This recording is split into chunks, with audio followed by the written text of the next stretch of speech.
Good morning all student. मैं मनोज कुमार। अपना subject है राजनीति विज्ञान। राजनीति विज्ञान या पॉलिटिकल साइंस। तो क्लास रहेगी बीए पार्ट सेकेंड। टॉपिक अपना रहेगा, पीछे हमने पढ़ा कि संविधान का विकास था, तो आज अपना पॉइंट रहेगा भारतीय संविधान। भारतीय संविधान कि भारत का जो संविधान है, जिस संविधान के अकॉर्डिंग हम चलते हैं और जिस संविधान के अकॉर्डिंग पूरा प्रशासन चलता है, उस संविधान का अध्ययन आज हम करेंगे कि वह संविधान बना कैसे, किन किन व्यक्तियों ने योगदान इसको बनाने में निभाया और बनाने के लिए कितनी समितियां बनी या कितने अध्याय बने, कितने अनुसूचियां या भाग बने। तो बात करेंगे कि संविधान, तो संविधान कहते किसे हैं, आपसे पूछ ले कि संविधान, पूछ ले आपसे कि संविधान, तो संविधान कॉन्स्टिट्यूरे शब्द से बना है। कॉन्स्टिट्यूशन शब्द को कहा जाता है कॉन्स्टिट्यूशन। संविधान कहने का मतलब है कि प्रतिनिधियों की द्वारा बनाए गए नियमों को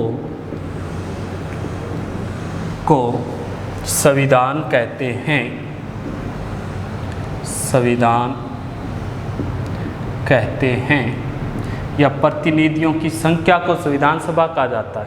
प्रतिनिधियों की संख्या आ जाए, प्रतिनिधियों की संख्या को संविधान सभा कहा जाएगा। संविधान सभा आपसे पूछ ले कि संविधान सभा की प्रतिनिधियों, जनता द्वारा चुने हुए प्रतिनिधियों की संख्या को संविधान सभा, और इसी संविधान सभा द्वारा जो नियम बनाए गए हैं वो क्या बन गया, अब संविधान कहलाता है। तो परिभाषा क्या हो गई संविधान की, आपसे पूछ ले तो क्या कहोगे, प्रतिनिधियों द्वारा बनाए गए नियमों को संविधान कहते हैं, या इसे भी कह सकते हो जनता द्वारा प्रतिनिधियों की संख्या को संविधान सभा कहते हैं, और संविधान सभा द्वारा बनाए गए नियमों को संविधान कहते हैं। अब देखो कुछ सने आपको याद रखनी है इसको पढ़ने के लिए। 1895, 1922, 1924, 1924 के बाद 1940, 1942 और 1946, ये मुख्य कुछ सने।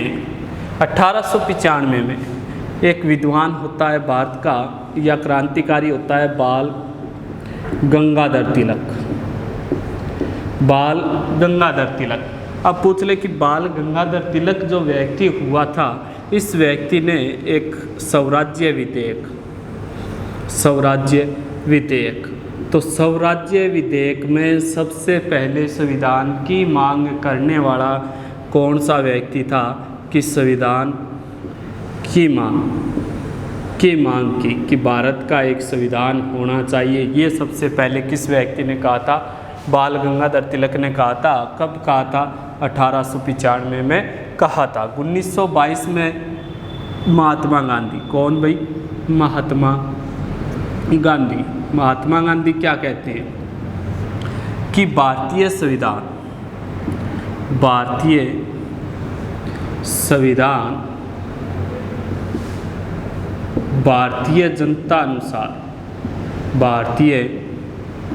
जनता के इच्छानुसार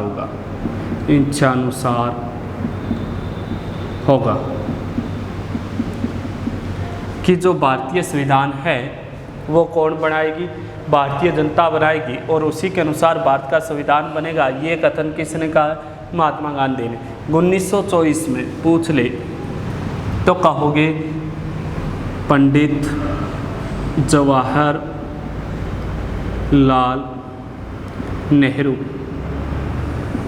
पंडित जवाहरलाल नेहरू क्या कहता है, संविधान सभा का प्रस्ताव रखा जाता है। संविधान सभा का प्रस्ताव कौन रखता है? पंडित जवाहरलाल नेहरू के द्वारा रखा जाता है। 1940 में क्या होता है भाई कि भारतीय संविधान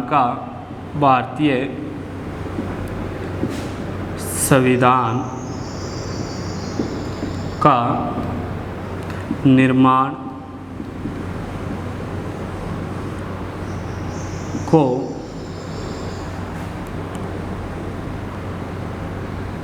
ब्रिटिश सरकार के सम्मुख रखा जाता है या रखा गया। अब देखो सन आती है 1942 में क्या होता है? क्रिप्स मिशन द्वारा संविधान की बात को संविधान सभा को स्वीकार कर लिया गया। और अंतिम जो सन है 1946 में भारतीय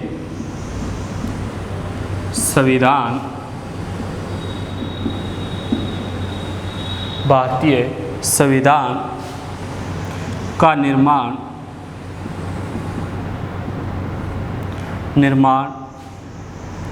प्रतिनिधित्व के आधार पर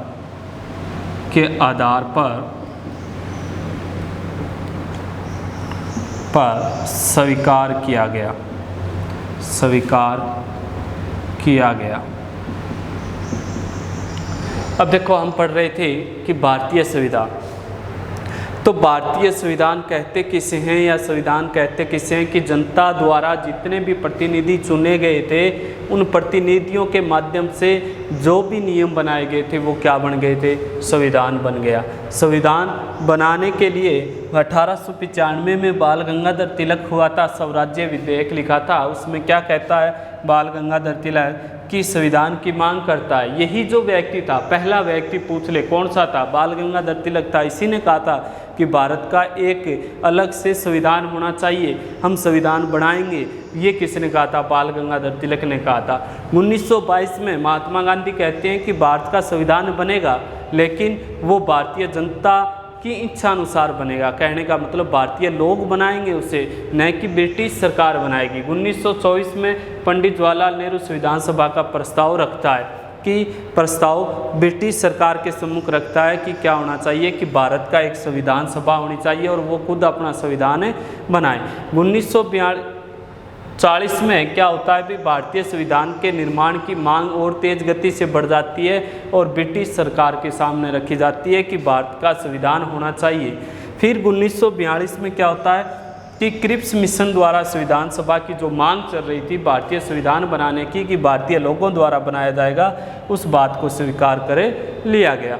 फिर 1946 में कहने का मतलब है कि कमीशन जो आयोग था 1946 में भारतीय संविधान के निर्माण को प्रतिनिधित्व के आधार पर स्वीकार कर लिया। 3 व्यक्ति आए थे ब्रिटेन से, दिल्ली आए थे और तीनों ने, उनमें अलेक्जेंडर प्रमुख था, उन्होंने इस बात को स्वीकार किया कि भारत में अभी कहने का मतलब कि जनता द्वारा बनाना नहीं है, जनता द्वारा प्रतिनिधित्व के आधार पर चुने हुए लोगों के माध्यम से संविधान है वो बनाया जाए। इस बात को स्वीकार किया, लेकिन अप्रत्यक्ष जो सदस्य चुने गए थे वो अप्रत्यक्ष रूप से चुने गए थे। ध्यान में रखना कि जितने भी सदस्य चुनकर आए थे वो अप्रत्यक्ष रूप से चुनकर आए थे।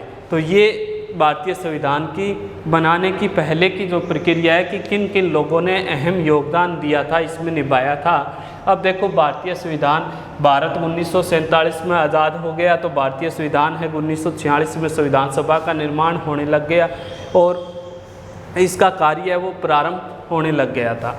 तो आगे क्या होता है देखो कि संविधान को बनाने के लिए किसको चुना गया? कि प्रतिनिधित्व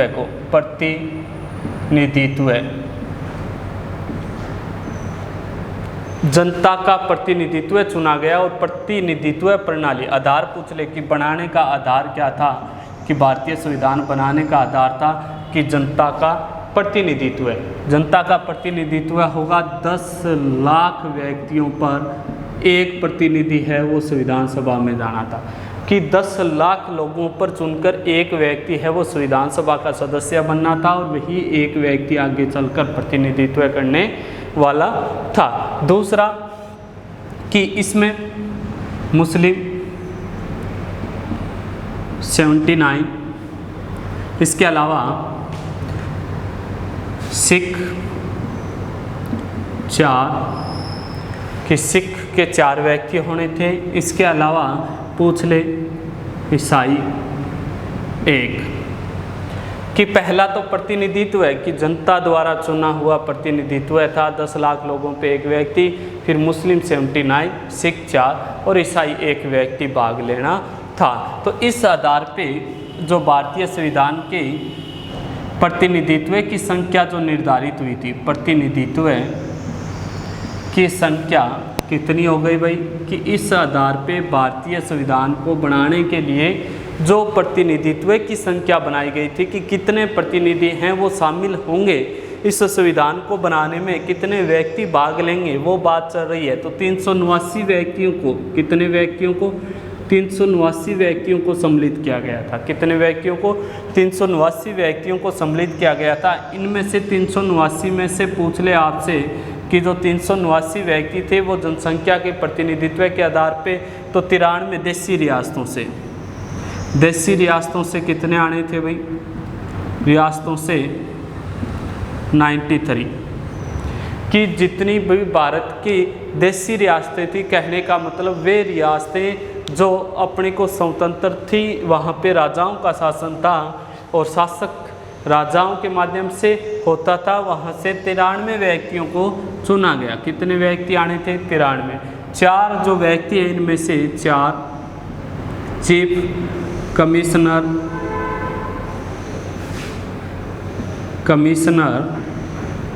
क्षेत्रों से,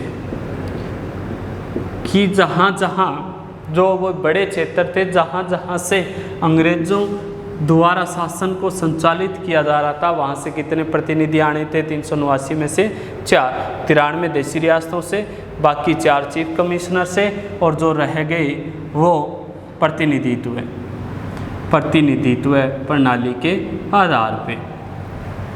तो इस आधार पे 379 सदस्यों की संख्या निर्धारित की गई। कितने संविधान सभा में भाग लेंगे व्यक्ति, प्रारंभ में जब इसे बनाया गया था 379 व्यक्ति भाग लेंगे देशी रियासतों से 93, 4 चीफ कमिश्नर क्षेत्रों से, और जो बाकी रह गए वो प्रतिनिधित्व क्षेत्रों के आधार पे आने थे। अब 379 सदस्यों को चुन लिया गया, तो 379 सदस्यों का क्या होगा, चुनाव होगा।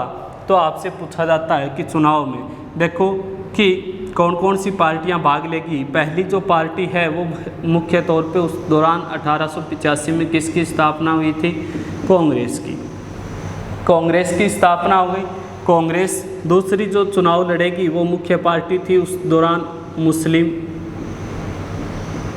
League party. इसके अलावा देखो 3 नंबर कर्षक प्रजातंत्र पार्टी। 4 नंबर आपसे पूछ ले कि यूनियन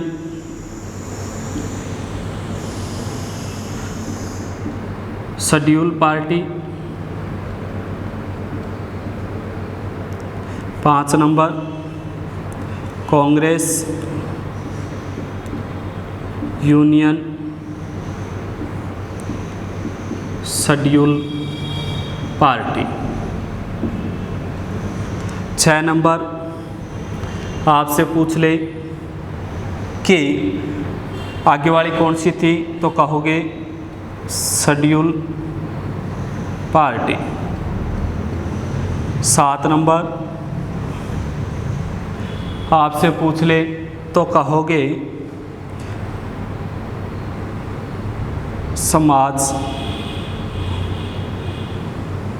सॉरी समाजवादी नहीं है,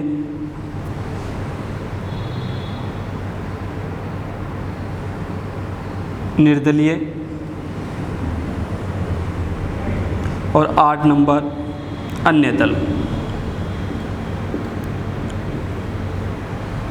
तो बात चल रही थी कितने दलों ने भाग लिया, तो 389 में से। अब देखो कांग्रेस ने जब इसका चुनाव लड़ा तो 208 प्रतिनिधि मिले। कितने मिले? 208। कांग्रेस को 208 प्रतिनिधि मिले। पूछ ले कि जब संविधान को बनाने के लिए मुस्लिम लीग पार्टी ने चुनाव लड़ा तो इनको प्रतिनिधित्व कितना मिला? 73 मिला। कृषक प्रजातंत्र को 1, यूनियन शेड्यूल पार्टी को 1, कांग्रेस यूनियन शेड्यूल पार्टी को 1, इसके अलावा इसको 1, और निर्दलीय कितने आए? 8, और अन्य दल से 1। इस हिसाब से बात करें तो 2 अन्य दल की बात करें तो 2 और रह गए, कुल मिला के 3 कि छोटे छोटे जो अन्य दल थे 3। तो जाहिर सी बात है, छोटी सी बात आपको याद रखनी है कि कांग्रेस से 208, मुस्लिम लीग से 73, और बाकी जो रह गए उनसे जैसे निर्दलीय 8 और अन्य जो दल थे, जितने भी छोटे बड़े जितने भी दल थे, मुख्य जो दल थे, उनकी बात करें तो उनसे 8। इनको मिलाने से कुल सदस्य की बात करें तो कि लगभग 296 सदस्यों ने भाग लिया। कितने सदस्यों ने भाग लिया था? 296 सदस्यों। 389 में से 296 सदस्य हैं वो प्रतिनिधित्व के रूप में संविधान को बनाने के लिए सम्मिलित हुए थे। तो 389 सदस्यों में से हमने पढ़ा है कि 93 कहाँ से थे? देसी रियासतों से, 4 चीफ कमिश्नर क्षेत्रों से। बाकी रह गए वो प्रतिनिधित्व के आधार पे मुख्य पार्टी कांग्रेस थी, उनको कितने प्रतिनिधि मिले? 208, मुस्लिम लीग को 73, निर्दलीय 8 और बाकी अन्य, कुल मिला के 296 प्रतिनिधि सम्मिलित हुए थे। तो यहाँ पे मुस्लिम लीग पार्टी को क्या मिल रहा है भाई? कम बहुमत मिल रहा है। कम बहुमत मिल रहा है तो इसका मतलब है मुस्लिम लीग पार्टी इसका विरोध करेगी और पाक नाम से अलग से संविधान बनाने का प्रस्ताव रखेगी कि पाक और भारत के 2 अलग अलग से संविधान होने चाहिए। तो बात करेंगे आगे, तो ये इसका मुख्य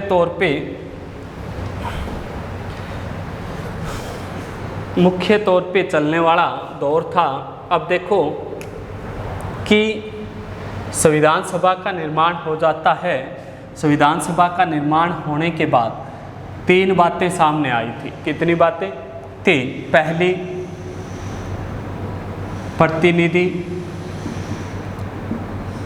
प्रतिनिधित्व सभा या संख्या।